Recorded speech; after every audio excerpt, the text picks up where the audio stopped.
ఒక అద్భుతమైన పాఠము. పాఠం పేరు వచ్చి యేసు ఎవరు? యేసు ఎవరు?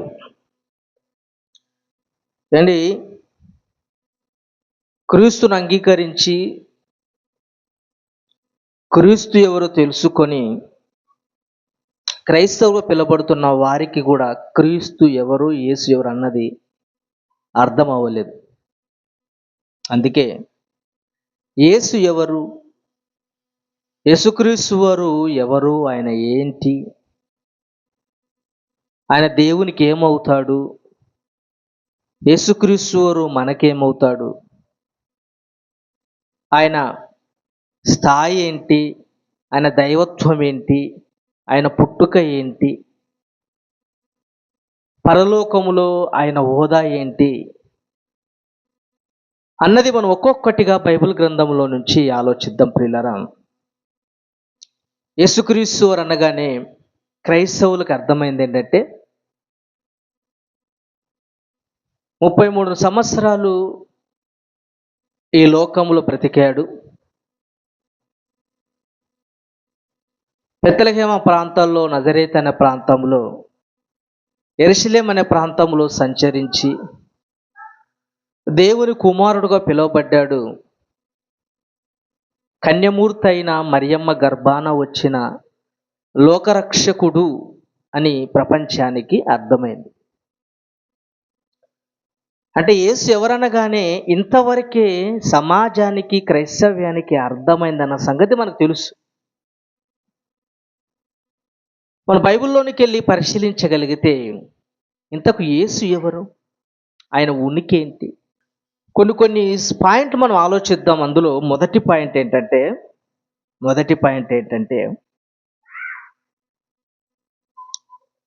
యేసు ఉన్నవాడా.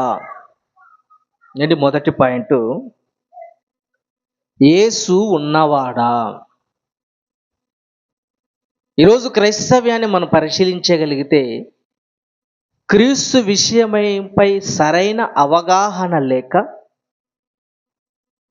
వారు ఆలోచించినట్టు విధంగా యేసుక్రీస్తు వారు ఎవరో కాదు, యెహోవానే యేసుక్రీస్తు వారిగా వచ్చాడు.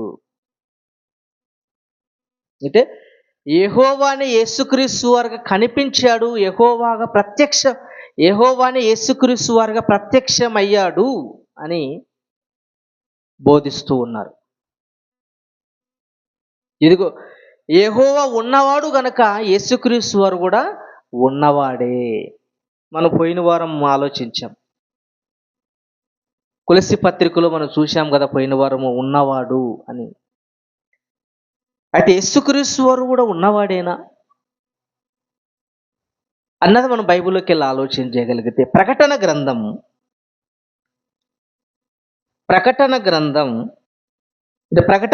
3వ అధ్యాయము 14వ వచనం. యేసు ఉన్నవాడా ఏంటని మనం ఆలోచించగలిగితే, లవదియలో ఉన్న సంఘపు దూతకు ఇలాగు రాయము, ఆమె అను వాడును నమ్మకమైన సత్యసాక్షియు దేవుని సృష్టికి ఆదియునైనవాడు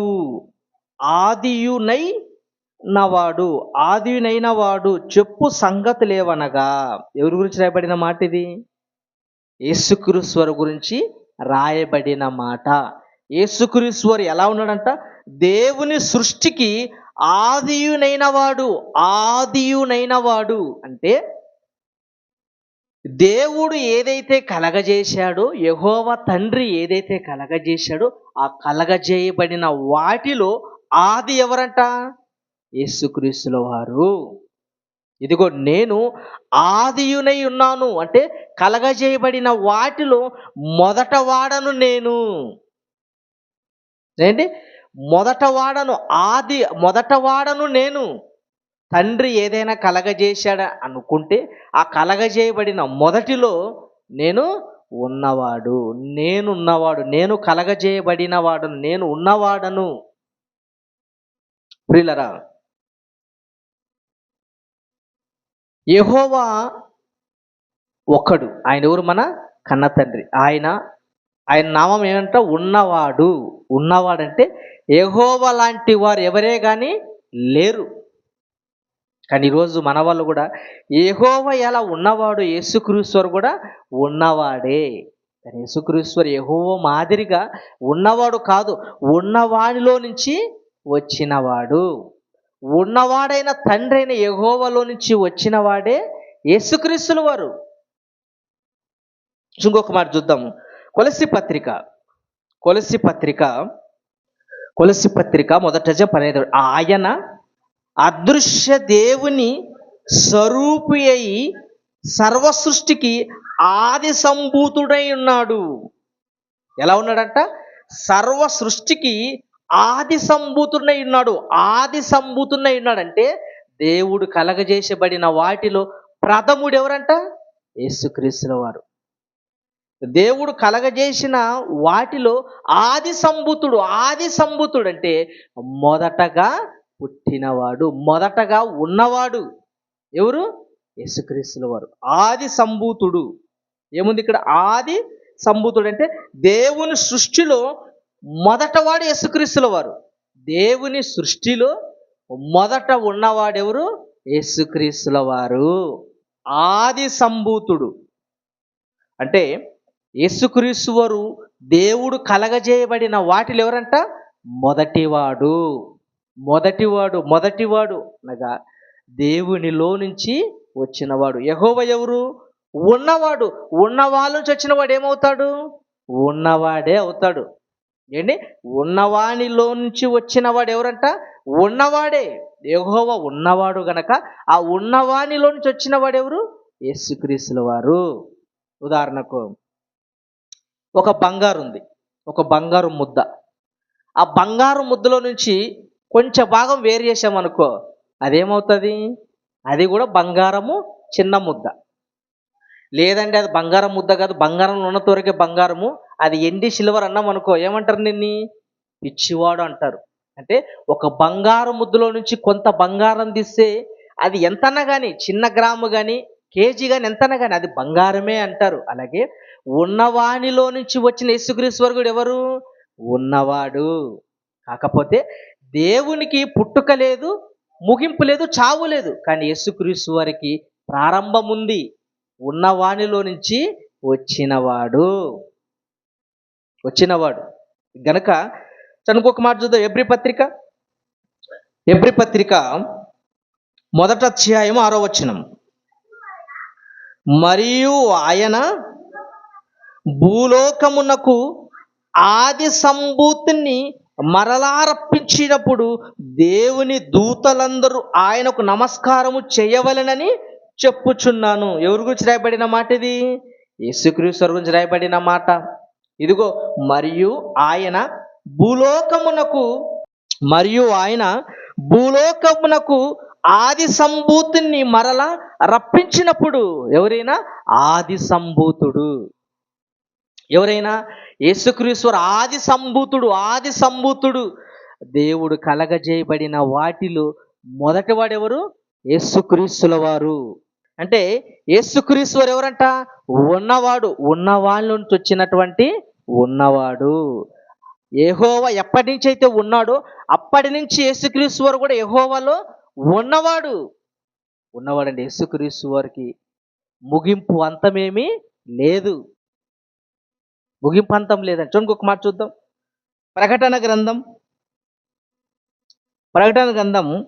మొదటి అధ్యాయము. ప్రకటన గ్రంథం మొదటి అధ్యాయము 8వ వచనం. అల్ఫయు ఒమేగాయు నేనే, వర్తమాన భూతకాల భవిష్యత్తులలో ఉండవాడను నేనే. చాలండి. ఏంటి? అల్ఫయు ఒమేగా. కింద పుట్టినట్లు ఏముంటుంది తెలుసు దానికి? అల్ఫయు అంటే ఆది, ఒమేగా అంటే అంతము. అల్ఫయు ఒమేగాను నేనే, ఆదియు అంతమును నేనే. ఏంటి? అల్ఫయు ఒమేగాను నేనే. ఏంటి? ఆది. కలగజేయబడిన వాటిలో కలిగి ఉన్నది ఆది ఏదంటే ఉందంటే అది నేను మాత్రమే. అంతము ఏదైనా అంతం అవ్వాలంటే అది యేసుక్రీస్తు వారి వలనే అంతం అవ్వాలి. కలిగించిన వాటన్నిటిలో ఆది ఉన్నాడు యేసుక్రీస్తు వారు, ఆది అయి ఉన్నాడు. అంతమంటూ ఏదైనా ఉందంటే అది యేసుక్రీస్తు వారితోనే అది ముగింపు పలుకుతాడు. కనుక అంటే యేసుక్రీస్తు వారు ఎవరు? ఉన్నవాడు. ఏంటి? ఉన్నవాడు ఆయన. గనుక అంటే యేసుక్రీస్తు వారు ఎవరంట? ఉన్నవాడు. దేవునిలో నుంచి వచ్చినవాడు. గనక యేసుక్రీస్తు వారు ఏంటి? ఆదియు అంతము అయి ఉన్నాడు. దేవుడు కూడా అట్లే కదా ఉన్నవాడు. ఆయనకి ప్రారంభము లేదు, ముగింపు లేదు. ఉన్న వాళ్ళ నుంచి వచ్చిన యేసుక్రీస్తు వారికి ముగింపు ఏదే కానీ లేదు. ఏదైనా ముగింపు జరగాలంటే యేసుక్రీస్తు వారితోనే ఏదైనా అంతం అవ్వాలి. కనుక ఈయన ఆదియు అంతమునై ఉన్నాడు. ఇప్పుడు ఎన్ని పాయింట్లు ఆలోచించాం మనము? ఒక పాయింట్ ఆలోచించాం. ఇక రెండో పాయింట్ గురించి మనం వెళ్ళగలిగితే రెండో పాయింట్ యేసు పుట్టినవాడా. రెండో పాయింట్ ఏంటంటే యేసుక్రీస్తుల వారు పుట్టినవాడా. ఆలోచిద్దాం. ఉన్నవాడు అన్నది ఆలోచించాము. రెండవది ఏంటంటే యేసు పుట్టినవాడా అని ఆలోచించగలిగితే ఈరోజు యేసుక్రీస్తుల వారు పుట్టినవాడు కాదనే మాట్లాడే వాళ్ళు చాలామంది ఉన్నారు. ఇదిగో యేసుక్రీస్తు వారండి పుట్టినవాడు కాదు, ఆయన ప్రారంభం నుంచి ఉన్నవాడు. యెహోవా ఎలా ఉన్నాడో ఈయన కూడా పుట్టుకలేదు. యెహోవాకు ఎలాగో పుట్టుకలేదు, యేసుక్రీస్తు వారు కూడా పుట్టుకలేదు. అంటే యెహోవానే యేసుక్రీస్తు వారిగా వచ్చాడు అని మాట్లాడే వాళ్ళు మనకి ఎంతోమంది కనపడుతున్నారు. ఇంతకు యేసుక్రీస్తు వారికి ఏమైనా పుట్టుకుందా అని ఆలోచించగలుగుతాడు. ఒక మంచి మాట సామెతల గ్రంథం 8వ అధ్యాయము 22వ వచనం నుంచి మనం జాగ్రత్తగా పరిశీలించగలిగితే, సామెతల గ్రంథం 8వ అధ్యాయం 22వ వచనం నుంచి మనం జాగ్రత్తగా పరిశీలించగలిగితే, పూర్వకాలమందు తన సృష్టి ఆరంభమున తన కార్యములలో ప్రథమమైన దానిగా యెహోవా నన్ను కలగజేసెను. యెహోవంట అంటే ప్రధానమైన దానిగా నన్ను యెహోవా కలగజేసెను. తర్వాత అనాది కాలం మొదలుకొని మొదటి నుండి భూమి ఉత్పత్తి అయిన కాలమునకు పూర్వము నేను నియమించబడి తిని.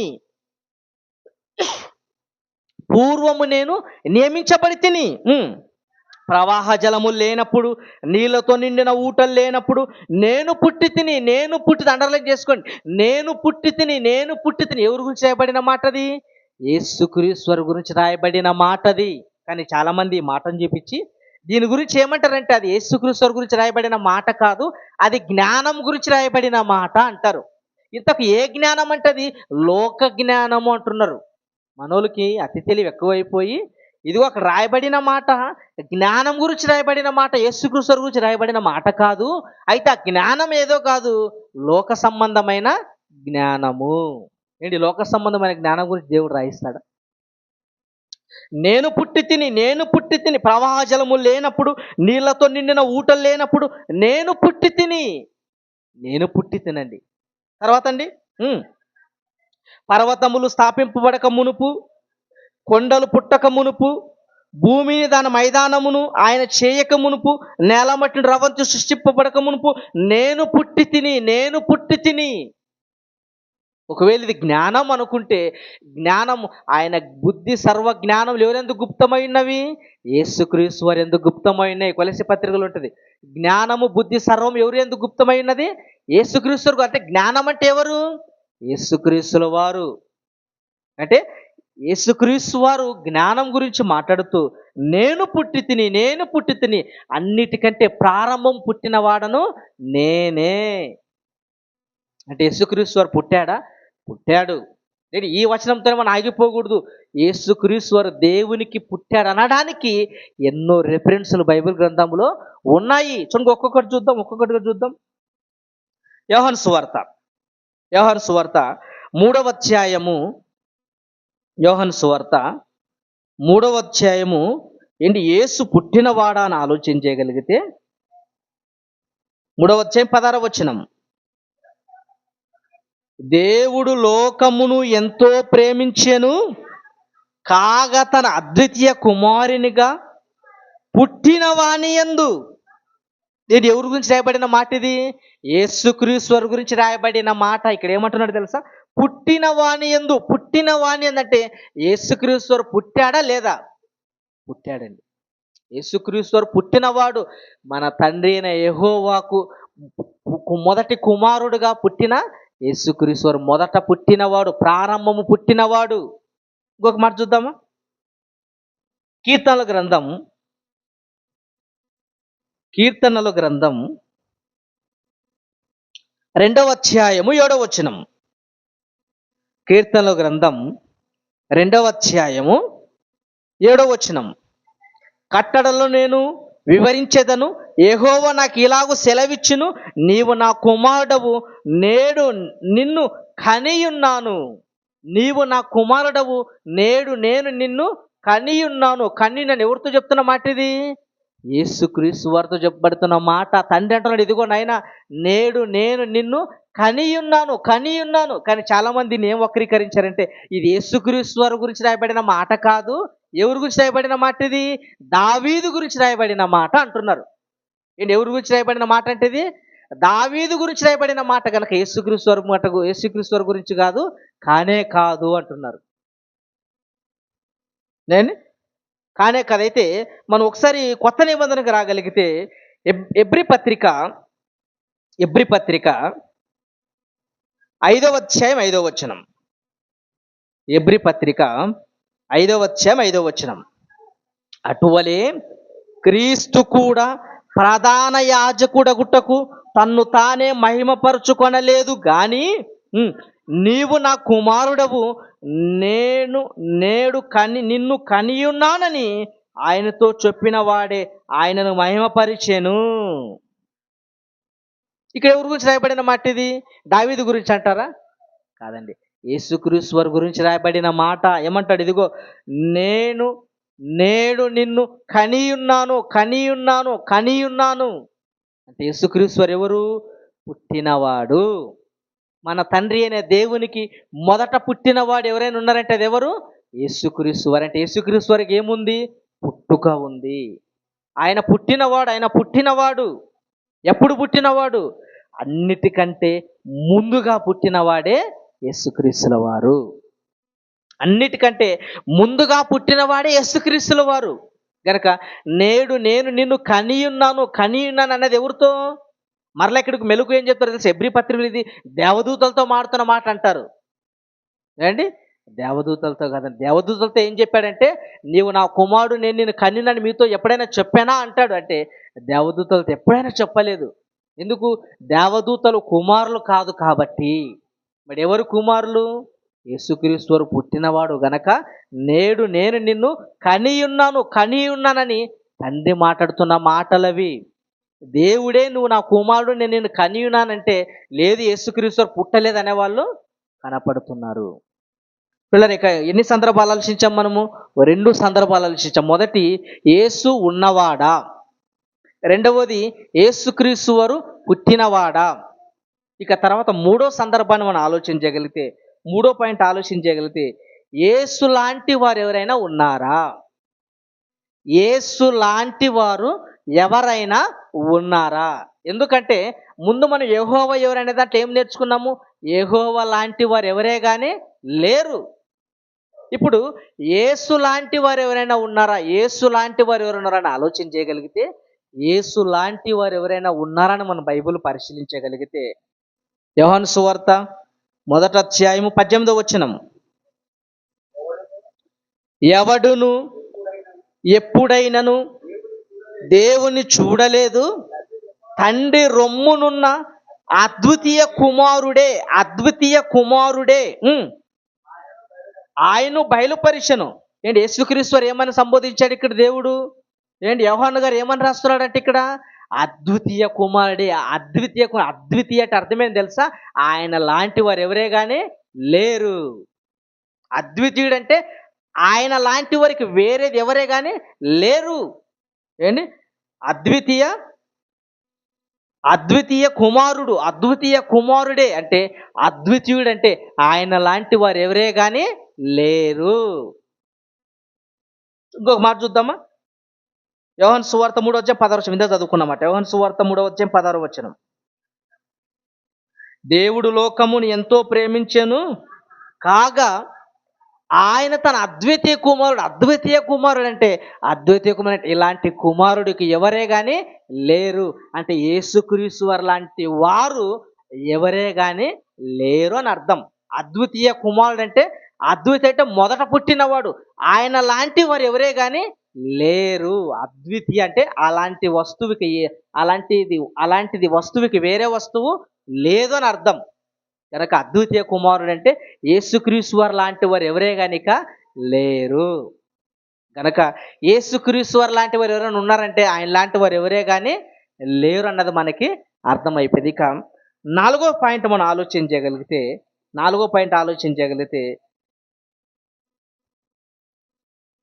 యెహోవాకు యేసుకున్న సంబంధం ఏంటి? యెహోవాకు యేసుకున్న సంబంధం ఏంటి? తండ్రి అయిన యెహోవాకు యేసుక్రీస్తుల వారికి ఉన్న సంబంధం ఏంటి? ఆలోచించగలిగితే ఏంటి యెహోవాకు యేసుకున్న సంబంధం ఏంటంటే తండ్రి కొడుకుల సంబంధం.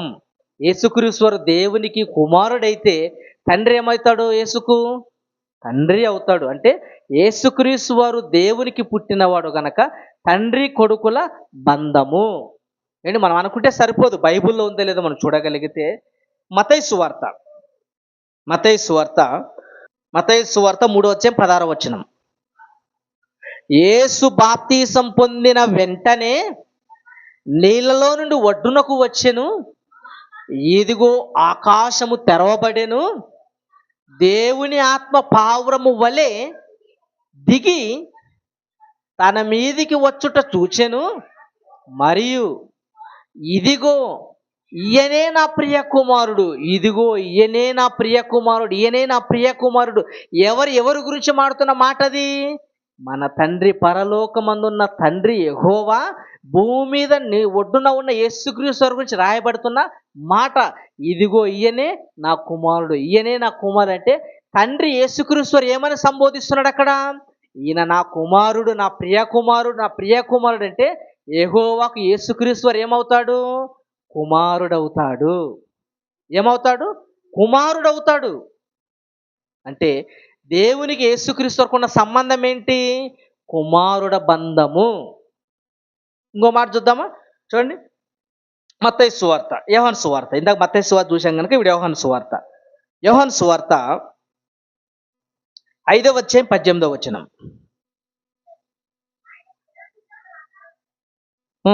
ఆయన విశ్రాంతి దినాచారము మీరుట మాత్రమే గాక దేవుడు తన సొంత తండ్రి అని చెప్పి తన్ను దేవునితో సమానునిగా చేసుకొనెను గనక ఇందు నిమిత్తము యూదులు ఆయనను చంపవలెనని మరి ఎక్కువగా ప్రయత్నము చేసిరి. యూదులు ఎందుకు చంపుతున్నారంటే యేసుక్రీస్తు చంపాలని చూస్తున్నారంట.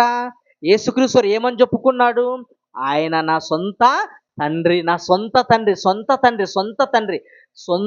అని చెప్పుకుంటున్నాడంటే యెహోవా యేసుకి ఏమవుతాడు? సొంత తండ్రి అని ఎప్పుడు చెప్పుకుంటాం మనము? మా చిన్నాన్న మా చిన్నమ్మ అనుకుంటాం, ఇదిగో మా పెదనాన్న పిల్లలు అంటాం. కానీ మన తండ్రిని ఏం చెప్పుకుంటాము? సొంత నాన్న అంటాం. ఏంటి? నాన్నతో పాటు పుట్టిన తోబుట్టులు ఏమంటాం మనం? చిన్నాన్న అంటాం. ఏంటి? పెదనాన్న అంటాం. కానీ సొంత నాన్న ఎవరు అంటాం మనము? ఆయన గర్భం నుంచి వచ్చాం గనక, ఆయన మన నాన్న గనక సొంత నాన్న అని ఎలా చెప్పుకుంటామో యేసుక్రీస్తు కూడా దేవుని ఇదిగో తన సొంత తండ్రి అంటే యేసుక్రీస్తు వారికి యెహోవా ఏమవుతాడు? తండ్రి అవుతాడు. ఏంటి? తండ్రి అవుతాడు. కనుక ఇంకో మాట చూద్దాం. రోమపత్రిక, యేసుక్రీస్తు వారు తండ్రిని ఎలా సొంత తండ్రి అన్నాడో చూడండి. రోమపత్రిక 8:4 దేవుడు కూడా యేసుక్రీస్తు గురించి ఎలా మాట్లాడుతున్నాడు చూడండి ఒకసారి. దేవుడు తన సొంత కుమారుని పాప శరీరాకారంతో పంపి ఆయన శరీరమందు పాపమునకు శిక్ష విధించెను. దేవుడు తన సొంత కుమారుని పంపి ఇందాకేమో సొంత తండ్రి అని యేసుక్రీస్తు వారు అన్నాడు. ఇక్కడ యేసుక్రీస్తు వారి గురించి తండ్రి ఏమంటున్నాడు? సొంత కుమారుడు అంటే యెహోవాకు యేసుక్రీస్తు వారు ఎవరు? సొంత కుమారుడు అంటే దేవునికి యేసుక్రీస్తు వారికి దేవునికి ఉన్న సంబంధం ఏంటి? తండ్రి కొడుకుల బంధము. తండ్రి కొడుకుల బంధం అండి. తండ్రి కొడుకుల బంధం. ఇదే 8వ అధ్యాయం 32వ వచనం చదవండి. రోమపత్రిక 8వ అధ్యాయం 32వ వచనం చూడండి. తన సొంత కుమారుణ్ణి అనుగ్రహించుటకు వెనుదీయక, తన సొంత కుమారుని అనుగ్రహించుట ఎవరి గురించి రాయబడిన మాట ఇది? యేసుక్రీస్తు వారి గురించి రాయబడిన మాట. తన సొంత కుమారుణ్ణి ఏంటి చూశారు కదా? సొంత కుమారుడు అంటే యెహోవాకు యేసుక్రీస్తు వారు ఏమవుతాడు? సొంత కుమారుడు. ఇంకొక మాట చూడండి. యోహాను సువార్త 20వ అధ్యాయము 17వ వచనం. యోహాను సువార్త 20వ అధ్యాయము 17వ వచనం. యేసు ఆమెతో, నేను ఇంకను తండ్రి యొద్దకు ఎక్కిపోలేదు. తండ్రి యొద్దకు ఎక్కిపోలేదు గనుక నన్ను ముట్టుకొనవద్దు.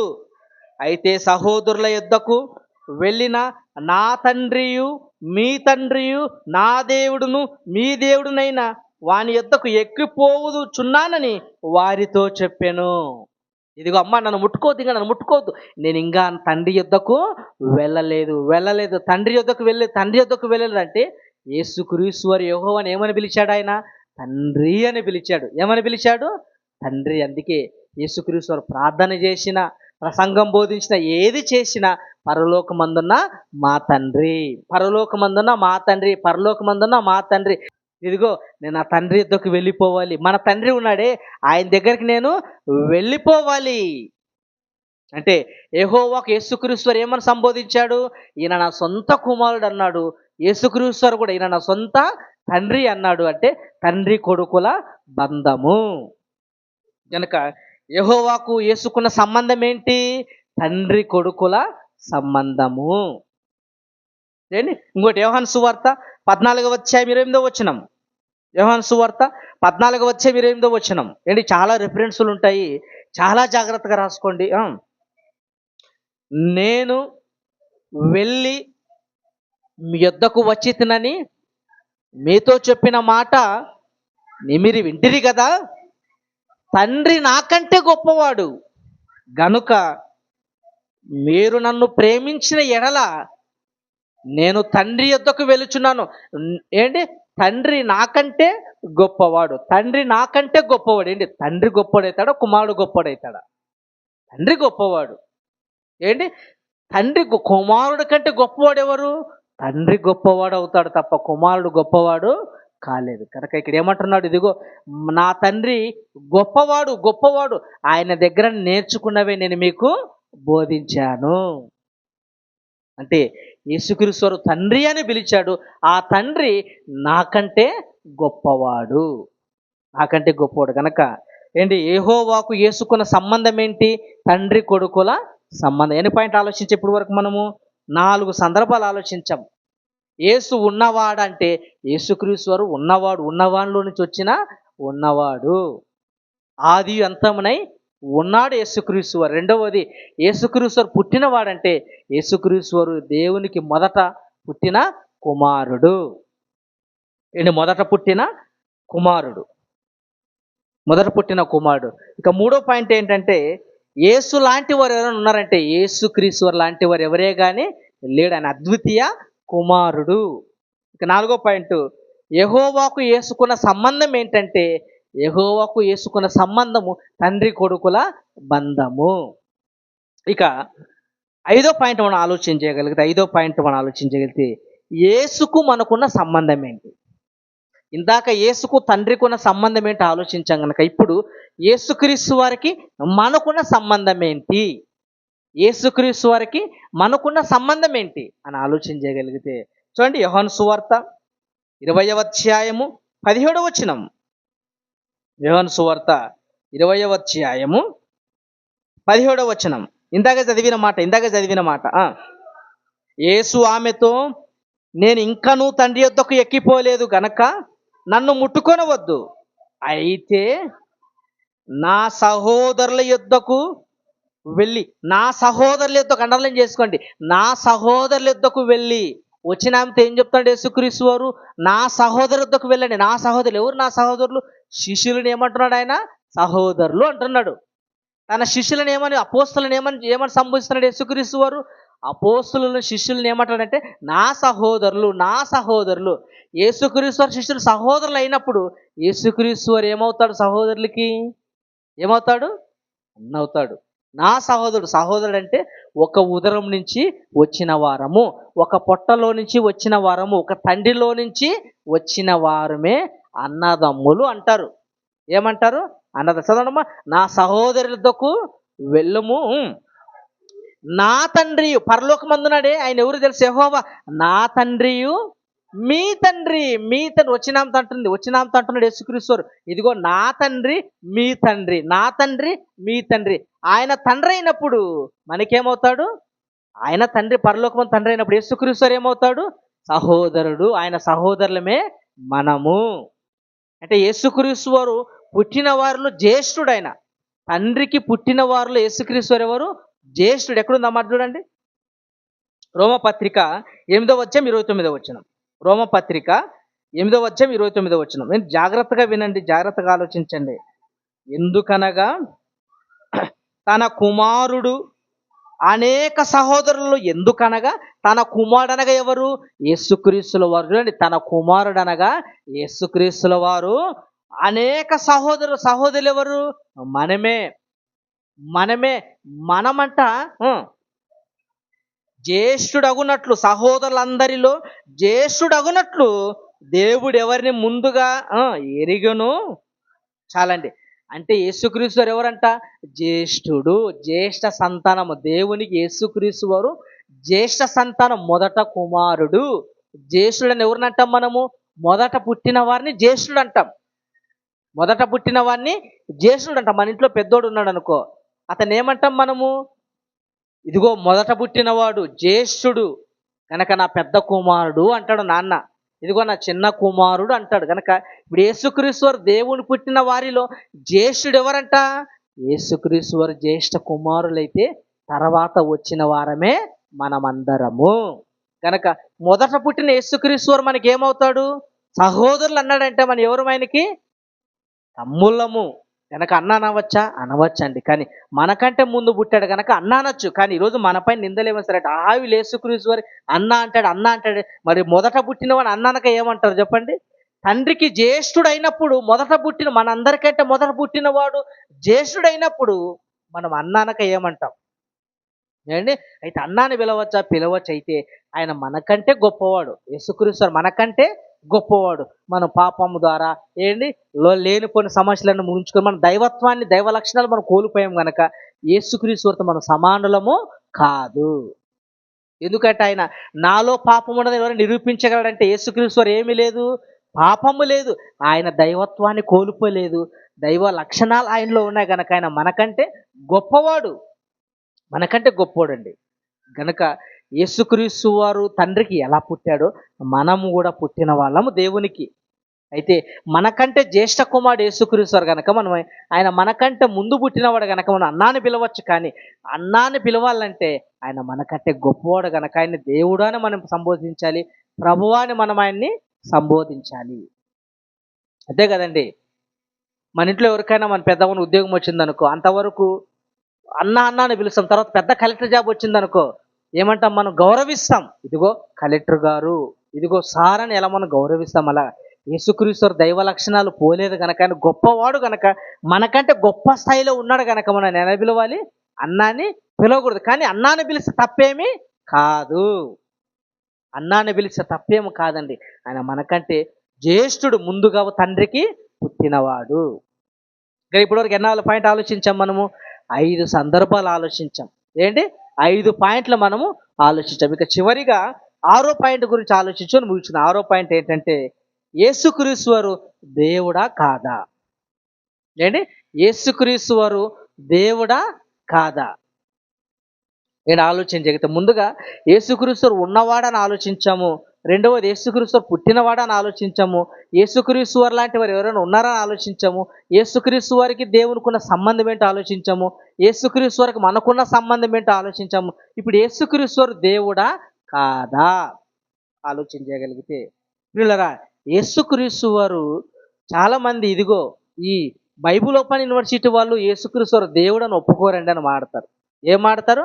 మనం దేవుడు కాదంటామాట. ఏంటి ఎక్కడ అన్నామా దేవుడు కాదని? ఎక్కడే కానీ అనలేదు. కానీ మనపై నిందలు చూడండి ఎలా వేస్తారు వీళ్ళండి. యేసుక్రీస్తు వారు దేవుడు అన్నారు. ఏమంటారంట? దేవుని కుమారుడు అంటామంట. అంటే మనం యేసుక్రీస్తు వారు దేవుడు అని ఎక్కడే కానీ సంబోధించము, ఎక్కడే కానీ మాట్లాడరు వీళ్ళు. యేసుక్రీస్తు వారు దేవుడు కుమారుడనే బోధిస్తారని చాలామంది నిందలు వేస్తారండి. యేసుక్రీస్తు వారు దేవుడు అయినప్పుడు దేవుడు అనడానికి మనము ఎవరం చెప్పండి? యేసుక్రీస్తు వారు దేవుడు ఎలా దేవుడు మనం ఆలోచించగలిగితే, ఒకసారి యోహాను సువార్త 1వ అధ్యాయము 1వ వచనం. యోహాను సువార్త 1వ వచనం చక్కగా అయినా పరిశీలించగలిగితే, ఆది యందు వాక్యం ఉండనంటే వాక్యం ఎక్కడుందంట?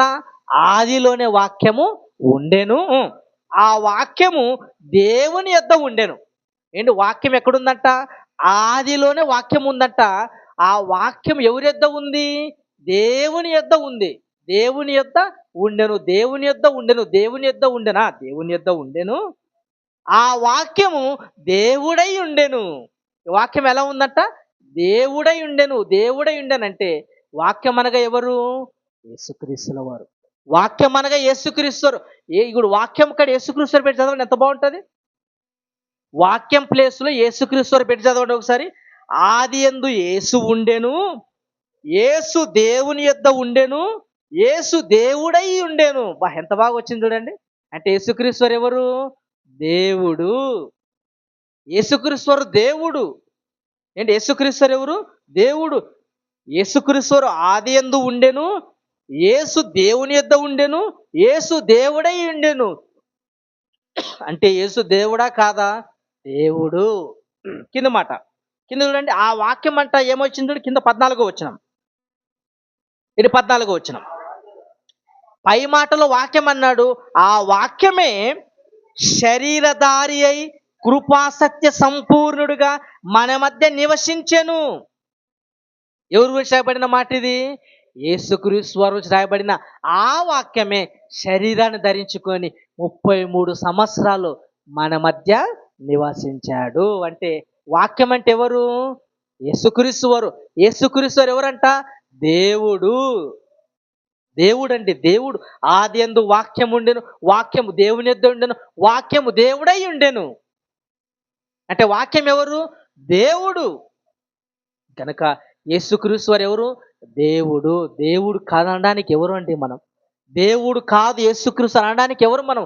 దేవుడు కాదన్న వాళ్ళు సైతం నోరు మూయించే వాళ్ళు మనమైతే, కానీ మన పైన ఏం నిందలేస్తున్నారంటే వీళ్ళు యేసు దేవుడు కాదు అంటారండి. వీళ్ళు అంటారు తప్పుడు మాటలండి. కనుక ఏదైనా కూడా కొద్దిగా వినకూడదు, పూర్తిగా వింటేనే ఏదైనా కూడా అర్థమవుతుంది. కానీ చాలామంది ఎలాంటి వాళ్ళంటే చిన్న చిన్న బిట్లు ఆ బిట్ వినడము అయిపోయి, చూసా వీళ్ళు యేసు దేవుణ్ణి కాదు అంటారు, యేసు దేవుడిగా ఒప్పుకోరంటారు.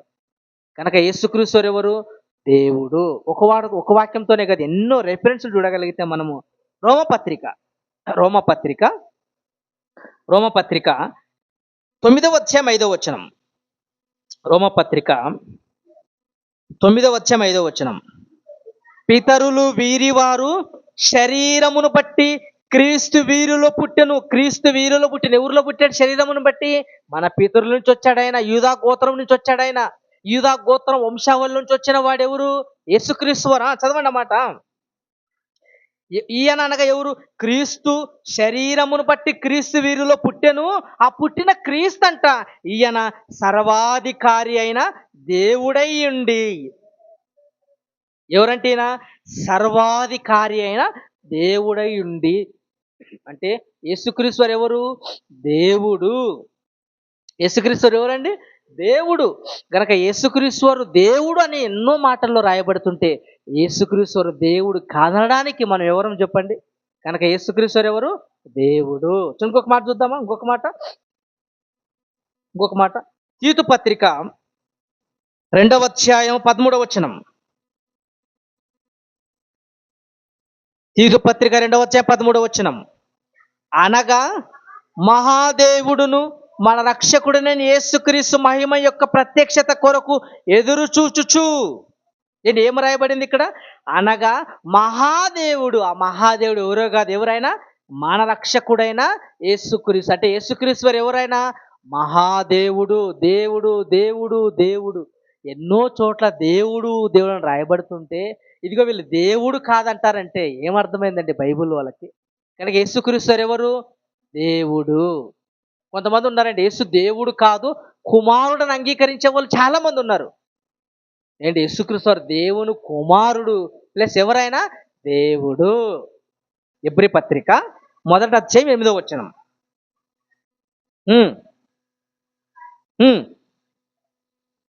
అన్న తన దూతలను గూర్చి చెప్పుచున్నాడు గాని తన కుమారుని గూర్చి అయితే, దేవా నీ సింహాసనము నిరంతరము నిలుచునని. ఏంటి దేవా? తన కుమారుని గురించి అయితే ఏమంట? దేవా. అంటే యేసుక్రీస్తు వారు ఎవరు? దేవ అంటే అర్థం ఏంటి? దేవుడు. భక్తులు అన్నారండి పాత నిబంధనలో, దేవా యేసుక్రీస్తు వారి గురించి ఏమని సంబోధించారంట? దేవా దేవా దేవా. దావీదు గారు ఎన్నోసార్లు దేవా ప్రభువా దేవా ప్రభువా అని యేసుక్రీస్తు వారి గురించి మాట్లాడాడు. అంటే యేసుక్రీస్తు వారు ఎవరు? దేవ అంటే యేసుక్రీస్తు వారు దేవుడు. ఇంకో మాట చూద్దాం, ఇంకొక మాట మత్తయి సువార్త. ఏంటి దావీదు గారు యేసుక్రీస్తు వారి గురించి ఎలా మాట్లాడాడో చూడగలిగితే మత్తయి సువార్త 22వ అధ్యాయము 43-44. మత్తయి సువార్త 22వ అధ్యాయము 43-44. అందుకాయన, అలాగైతే నేను నీ శత్రువులను నీ పాదముల కింద ఉంచు వరకు నీవు నా కుడిపార్శ్వమున కూర్చుండమని. చూడండి, ప్రభువు నా ప్రభుతో చెప్పాను, నీవు నా కుడిపార్శ్వమున కూర్చుండమని ప్రభువు నా ప్రభుతో చెప్పాను అని దావీదు ఆయనను ప్రభువుని ఆత్మల వలన ఎలాగూ చెప్పుచున్నాడంటే, దావీదు గారు ఏం చెప్తున్నాడు తెలుసా? ప్రభువు నా ప్రభుతో చెప్పాను. ఇక్కడ ఇద్దరు ప్రభువులు కనపడతారు మనకి. చూడండి ఒకసారి, ఏంటి వాక్యాన్ని మనం ఆలోచించగలిగితే ఇక్కడ ఇద్దరు ప్రభువులు కనపడతారు. ఏం కనపడతారు చూడండి, 44వ వచనంలో, నీవు నా కుడిపార్శ్వమున కూర్చుండుమని ప్రభువు నా ప్రభువుతో చెప్పాను. ఈ మాట అంటున్నది ఎవరు? దావీదు గారు మాట్లాడుతున్నారు. ఏమని తెలుసా? ఇదిగో నా కుడిపార్శ్వమును కూర్చుందువు ప్రభువు నా ప్రభువుతో. ప్రభు అనగా ఈ మొదట ప్రభు ఎవరో తెలుసా? యెహోవా తండ్రి. యెహోవా నా ప్రభువు. తనగా నా ప్రభు అంటే ఎవరు ఇక్కడ? యేసుక్రీస్తు వారితో. తండ్రి అయిన దేవుడు యేసుక్రీస్తు వారితో నా సింహాసనం పక్కన కూర్చుందువు అని దావీదు గారు మాట్లాడుతున్న మాట. ప్రభు నా ప్రభువుతో, తండ్రి అయిన దేవుడు యేసుక్రీస్తు వారితో మాట్లాడుతున్నటువంటి మాట. కనుక యేసుక్రీస్తు వారు దేవుడా కాదా? దేవుడండి. యేసుక్రీస్తు వారు దేవుడు. ఇంకో మాట చూద్దామా? ఇంకో మాట యెషయా గ్రంథం. యేసుక్రీస్తు వారి ఆయన నామముల గురించి మనం ఆలోచించగలిగితే, దేవుడు యేసుక్రీస్తు వారికి పెట్టిన పేర్లలో ఒక పేరు చూడండి, ఏం పెట్టాడు? యెషయా గ్రంథం 9వ అధ్యాయం 6వ వచనం. ఏలయనగా మనకు శిశువు పుట్టెను, మనకు కుమారుడు అనుగ్రహించబడెను, ఆయన భుజముల మీద రాజ్యభారముండును, ఆశ్చర్యకరుడు, ఆలోచనకర్త, బలవంతుడైన దేవుడు. బలవంతుడైన దేవుడు అనలని చేసుకోండి. యేసుక్రీస్తు వారు ఎవరంట? బలవంతుడైన దేవుడు. ఆయనకున్న నామములు మరో నామం ఏంది? బలవంతుడైన దేవుడు. అంటే యేసుక్రీస్తు వారు దేవుడా కాదా? దేవుడండి. యేసుక్రీస్తు వారు దేవుడండి. ఒక సింహానికి పిల్ల పుట్టిందనుకో, సింహం పిల్ల అంటారు. తర్వాత ఏమంటారు? దాన్ని సింహము అంటారు. కోడికి పుట్టిన పిల్ల కోడి పిల్ల అంటారు. తర్వాత కోడి అంటారు. మన యేసుక్రీస్తు వారు ఎవరంట? దేవుని కుమారుడు గనక ఈయన కూడా దేవుడే. దేవుడండి. యేసుక్రీస్తు వారు దేవుడు. దేవుని పుట్టినవాడు గనక దేవుడు అవుతాడు తప్ప ఏంటి మనిషి కాదు. ఆయన కేవలం 33 సంవత్సరాలు మన కొరకు, మనం రక్షించడానికి ఆయన ఈ లోకానికి వచ్చినవాడు. మనం రక్షించడానికి వచ్చాడండి. అనేకులు నశించిపోతున్న ప్రజలందరినీ రక్షించడానికి ఆ మహానుభావుడు ఈ లోకానికి వచ్చాడు. తండ్రి బాధను చూడలేక, తండ్రి కన్నీళ్ళను చూడలేక, తండ్రి ఆనందపరచడానికి ఈ లోకానికి వచ్చినటువంటి గొప్ప దేవుడు ఎవరున్నారంటే అది యేసుక్రీస్తుల వారు మనం రక్షించడానికి వచ్చాడు, మనం కాపాడడానికి వచ్చాడు ఆయన. అనేక మంది నశించిపోతారు ఈరోజు. తాగి తందనాడేవారు కొంతమంది అయితే ఏంటి, తన జీవితం గురించి తెలియక ఆత్మహత్య చేసుకునే వాళ్ళు ఎంతోమంది మనకి కనపడుతున్నారు ప్రియులరా. నిన్ననే జరిగింది మా ఊర్లో ఒక సంఘటన. మా ఊర్లో పెళ్ళికి వెళ్ళారు, ఊర్లో వాళ్ళంతా పెళ్ళికి వెళ్ళినప్పుడు ఇక్కడ మధ్యకేరి ప్రాంతంలో వివాహానికి వెళ్ళారు. ఇక పెళ్ళనగానే ఏముంటుంది, తాగడమే. పెళ్ళనగానే ఏంది, తాగడమే. తాగడం తప్ప పెళ్లిలో పేరేమో పరిశుద్ధ వివాహం అంటారు, అంత అపరిశుద్ధత. పేరేమో పరిశుద్ధ వివాహం అంటారు, చేసేదంతా ఏంది, అంతా పరిశుద్ధతే. బాగా తాగారు, తాగి తాగి తాగి ఫ్రెండ్స్ కూడా ఎలా అంటే బతిమాలతారు, ఇదిగో ఇది ఒక్క రోజే కదా తాగరంట. తాగితే ఏం కదా, మేము తాగట్లేదు చూడు, ఎప్పటి నుంచో తాగుతున్నాం, మాకేం కావట్లేదు తాగు. ఈరోజు యువత తాగడం అనేది ఒక ఫ్యాషన్ అయిపోయింది. ఏమైపోయింది, ఒక ఫ్యాషన్. అంటే వయసు రాగానే తాగే అలవాటు ఉండదు, తాగిన వాడే మగోడంట. ఏంటి, వయసు వస్తే తాగాల, బీడి తాగాల, సిగరెట్ తాగాల, మందు తాగాలి, తాగిన వాడే మగోడు అంటున్నారు సమాజం. ఫుల్గా తాగాడు, పెళ్ళిలో తాగాడు, ఫ్రెండ్స్ తాపారు. తాపిన తర్వాత ఇక బైకులో వస్తూ వస్తూ వామిటింగ్ అయిపోయి గుంతకాల దగ్గర ఉంది కదా కాలువ, పెద్ద కాలువ, కడుక్కోవడానికి ఆపారు, బాగా కడిగారు, శుభ్రం చేశారు. తర్వాత కూర్చున్నవాడు లేస్తున్నాడు, అలా లేచేసరికి నీటిలో పడిపోగానండి ఊపిరాడక, ఆల్రెడీ తాగాడు.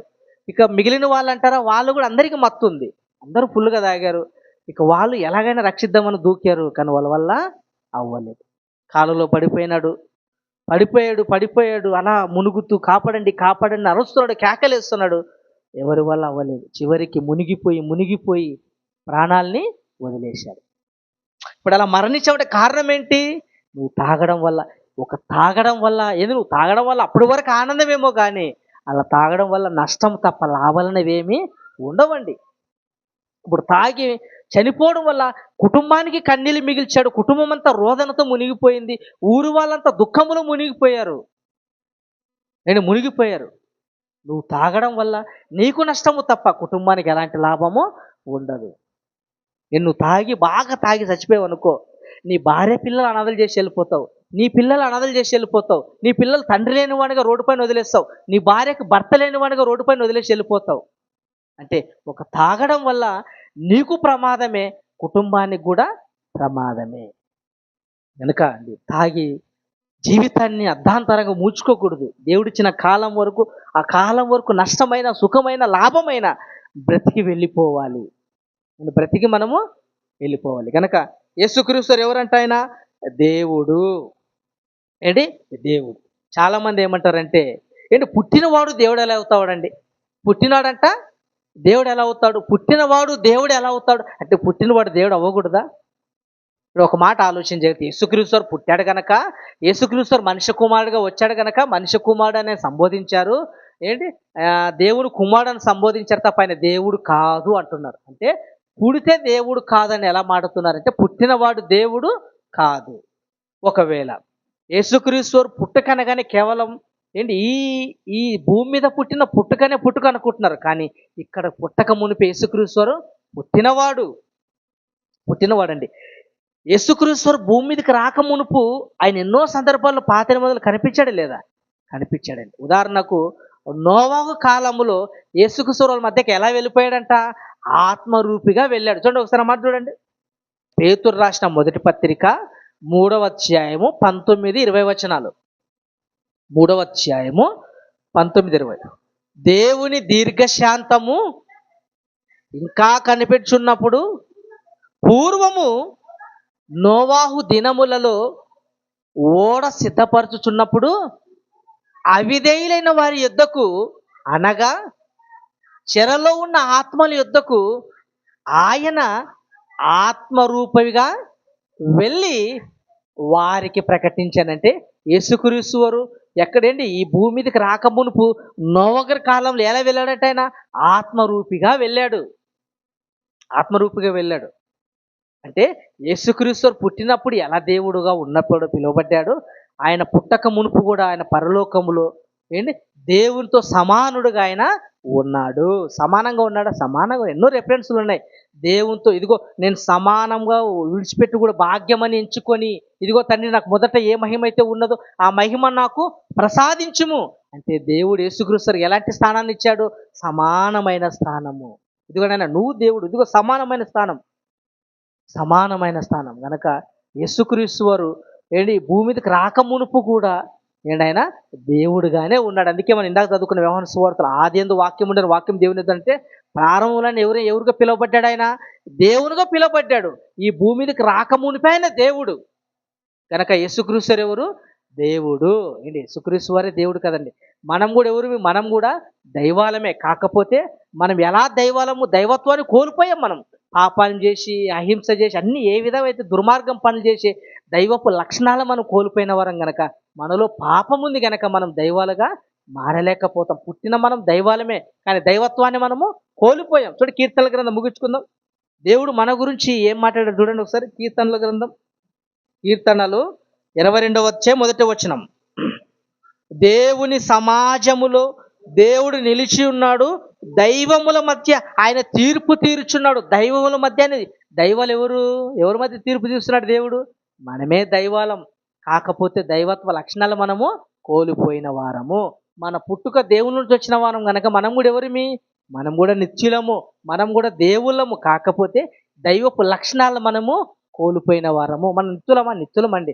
మనకు కూడా ముగింపు లేదు. ఏమి లేదు మనకి ముగింపు. అందుకే పురుగు చావదు, అగ్ని ఆరదు, నిత్య శిక్ష నిత్య జీవము అన్నాడు. నిత్య శిక్ష నిత్య జీవం అంటే ఎల్లకాలం ఉండే లోకము. మరణం అనేది లేదు.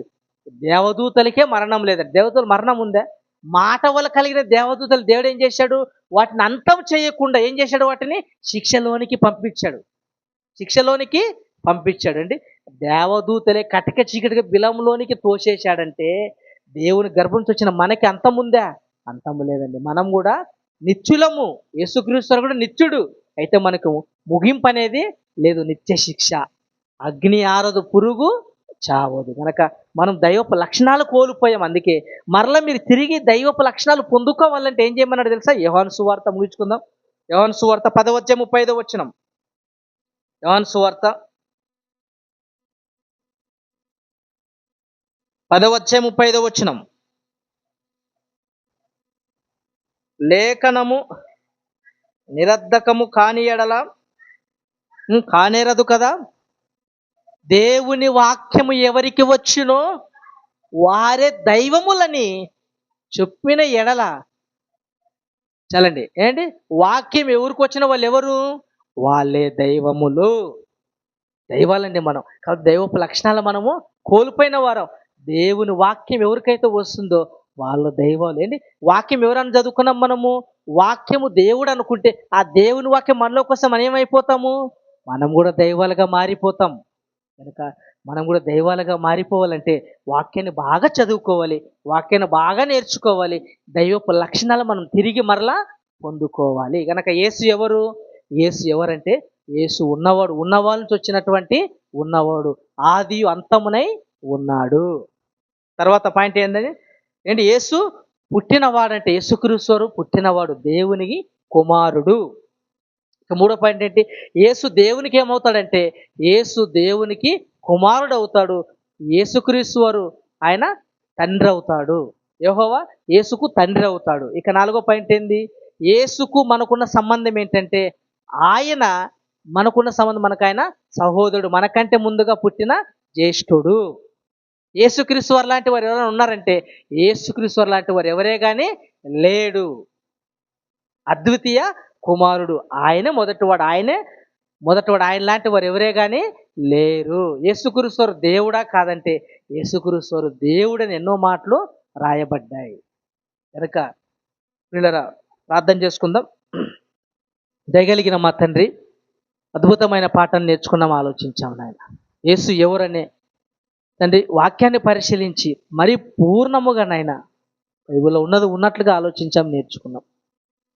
తన మహాజ్ఞానం నేర్పిన మాత్రం జయశైలి గారికి జ్ఞాపం చేసుకుని మంచి ఆరోగ్యాన్ని ఆయుష్ను ప్రసాదించాం. సంఘానికి జ్ఞాపం చేసుకుని దీవించము.